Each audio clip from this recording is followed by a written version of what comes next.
Oh, hey, didn't see you there. I'm Tim, and this is.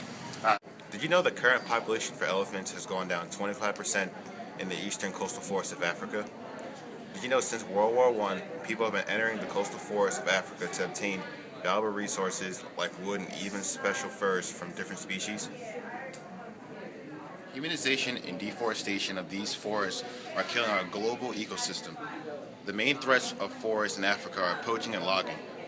These dangers affect all wildlife species. The main species affected are elephants, giraffes, chimpanzees, and lions. These species live all in the forest and all thrive on trees for shelter, food, and protection against predators. When the humans enter the area, they destroy their land, take their food, and sometimes even kill them, poaching. This destroys large populations of some species, which affects more because of the food chain. Countries of deforestation are Kenya and Tanzania. The two main tribes that live in Kenya and Tanzania are the Mijikenda and the Pokomo. These tribes play a huge role in Africa history by trying to protect the indigenous ecosystems such as trees and animals in the area. Here are some of the animals of the coastal forests of eastern Africa. The first one are chimpanzees. These animals can be found in rainforests and wet savannas. They are omnivores, which means they eat both plants and animals. Today they are being threatened by loss of habitat due to logging. Taking trees will affect them because that's their home and it kills their food and shelter, the two basic needs to live. This overall upsets the ecosystem in the forest because any of the predators will die off due to lack of food.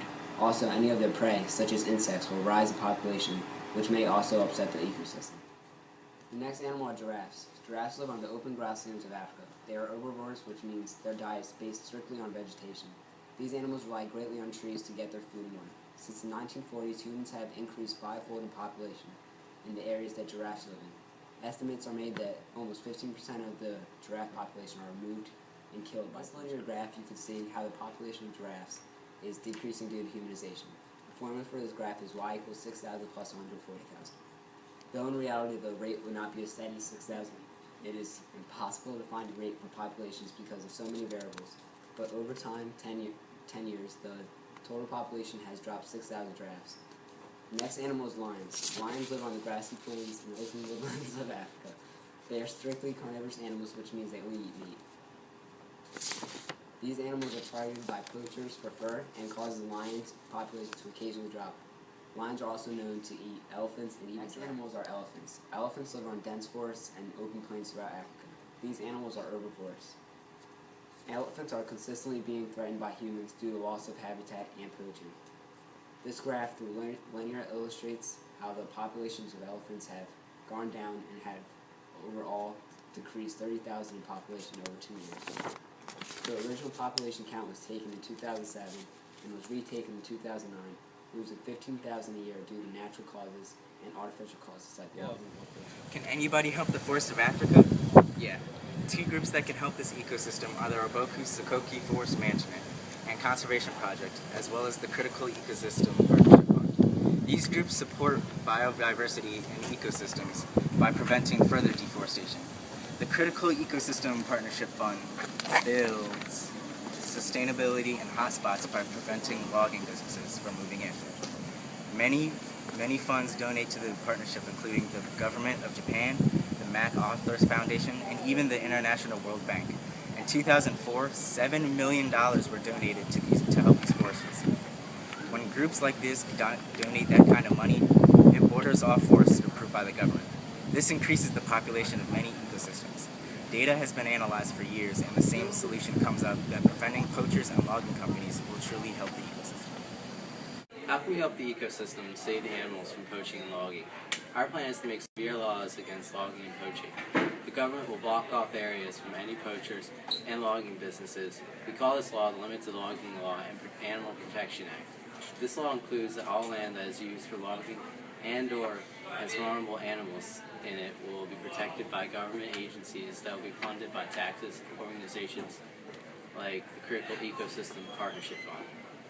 With this law, for any logging businesses, they must register to log in any coastal forest of Africa. They must A, register, B, count every tree they take down, and C, they have to replant new trees. We feel that if the areas are set for where companies may log and are strategically placed so the ecosystem is not hurt, then the population of these species will once again rise. Illegal in all countries that have coastal forests.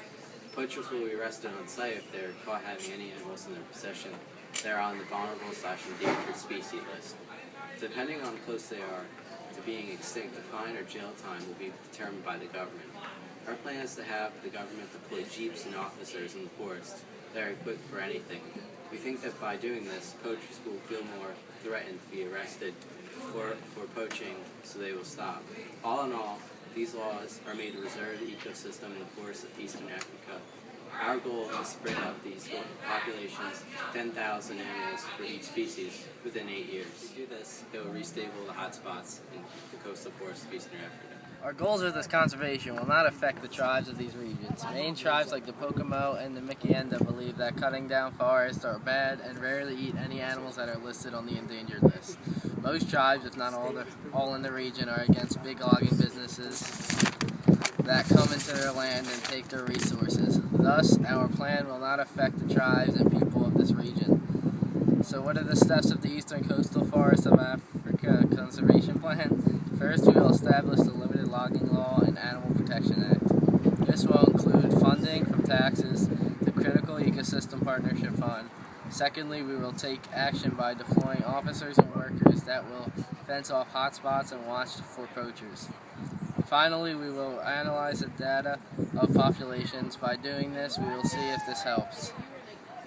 All in all, again, we feel that our plan will cause a rise in population of endangered or vulnerable species, which will result in a stable ecosystem.